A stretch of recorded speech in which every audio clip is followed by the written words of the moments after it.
현물 차트가 꺾이자마자 또 다시 꺾이게 되면 아마도 전저점에 준하는 추가적인 조정이 나올 가능성도 아직은 배제할 수 없습니다. 따라서 이럴 때는 100배, 50배 이런 거 하면 절대 안 되는 그런 포인트란 얘기죠. 복잡하게 생각하지 마세요. 단순합니다. 아직 비트코인은 금 대비 시가총액 약 10% 수준이다. 네, 안녕하십니까. 부자 형님들 반갑습니다. 대략 언제 생각하시나요?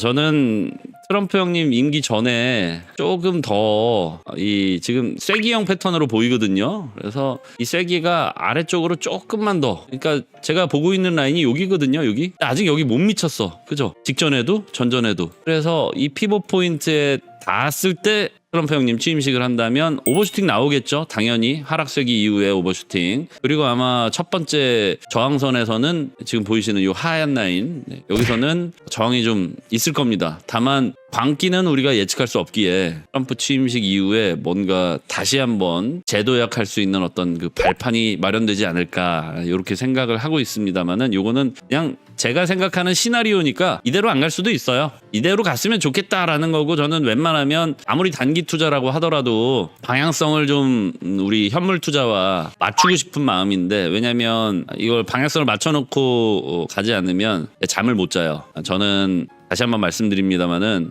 선물 투자를 하면서, 특히나 이제 저레버리지가 아닌 고레버리지 단기 투자를 하면서는 청산을 시키기 전까지는 잠을 자지 않습니다. 그러니까 눈 떠 있는 상태에서 포지션을 열고 닫고 한다는 얘기죠. 그런 어떤 저만의 그 강박 아닌 뭐 원칙이라기보다는 뭔가 선물 투자라고 하면 단기적인 짧은 뉴스에도 대응을 해야 되지 않겠습니까? 개엄빔 보신 분들 아시겠지만, 그런 건 우리가 아무리 투자자라고 하고 뭐 제가 이제 10년차 투자자임에도 불구하고 블랙스완이라고 표현들 하는데, 우리가 미리 예측을 할래야 할 수 없는 그런 것들이 존재하죠, 세상에는. 그렇다 보니까 혹시라도 그런 상황이 나오게 되면 대응을 해야 된다. 이게 제 강박이라서 반방향 포지션을 잡게 되면은 좀 짧게 끊어내는 성향이 있어요. 그러니까 상승장에서는 숏은 짧게, 뭐 예전에도 자주 말씀드렸지만 거의 뭐 2년 동안 계속 말씀드리고 있는 것 같은데, 상승장에서는 숏은 스타카토로 딱딱딱딱 끊어내고, 롱은 조금 물리더라도 그냥 최악의 경우 물을 타더라도 롱은 버텨내야 된다. 그 주문을 지켜내야 된다. 이런 생각을 갖고 있습니다. 아직까지 그 생각을 갖고 있는 이유는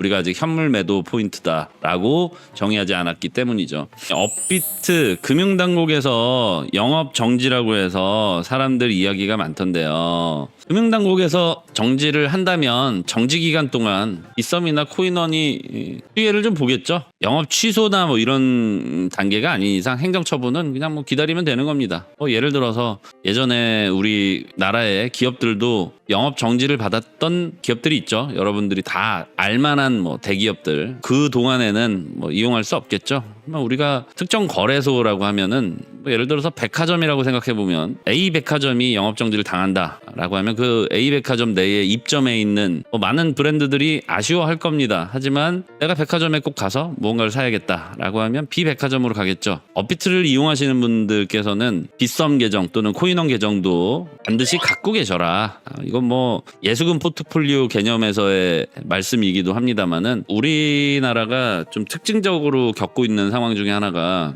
지구상 마지막 휴전 국가이다 보니까 조금 이제 그런 위험들도 좀 있어요. 네, 뭐 인정하고 싶지는 않지만 현실이니까 받아들여야겠죠. 아무튼 휴전이라고 하는 거는 전쟁이 끝났다 라고 하는 종전이 아니라 휴전입니다. 말 그대로 전쟁을 좀 쉬고 있는 상태. 그렇다 보니까 우리는 조금은 안전 불감증에 좀 걸려 있기도 하고, 또 때로는 그 안전 불감증을 다시 한번 새삼 일깨우는 계엄, 내란 뭐 이런 사건들이 발생하기도 합니다. 다만 그런 위험이 존재했을 때, 위험이 닥쳤을 때, 또는 그 위험에 대한 무언가 감지가 됐을 때 우리가 대안은 있어야 된다. 늘 제가 말씀드리는 출구 전략이죠. 출구 전략 하나쯤은 또는 한두 개쯤은 갖고 있는 게 좋지 않나. 그런 출구 전략이 사용되지 않기를 바라지만, 만에 하나 크리티컬한 상황이 나오더라도 적어도 여러분의 자산은 안전하셔야 되는 거 아닙니까? 그죠? 그래서 웬만하면 거래소는 딱 하나 뭐 업비트가 최고야, 빗썸이 최고야, 뭐 코인원 뭐 이렇게만 생각하지 마시고 거래소 계정을 좀 미리미리 만들어 두시고 이 은행도 그렇잖아요. 예금자보호법이 이제 뭐 5천만 원에서 뭐 1억으로 늘린다라고 얘기하는데 그렇다면 1억 원 이상 은행에 예치하려는 사람은 어떻게 해야 됩니까?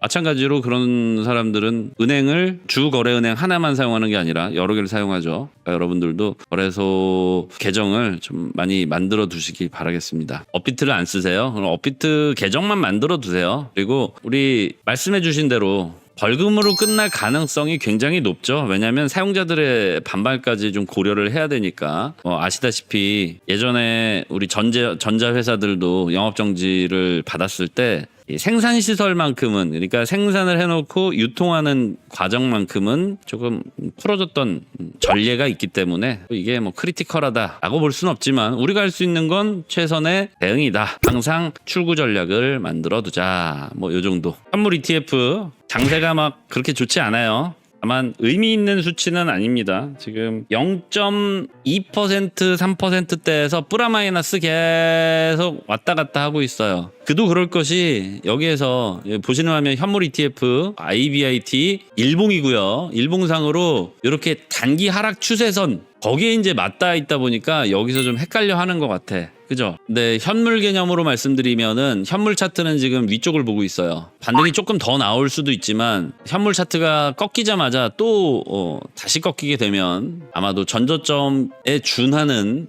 추가적인 조정이 나올 가능성도 아직은 배제할 수 없습니다. 따라서 이럴 때는 100배, 50배 이런 거 하면 절대 안 되는 그런 포인트란 얘기죠. 복잡하게 생각하지 마세요. 단순합니다. 아직 비트코인은 금 대비 시가총액 약 10% 수준이다.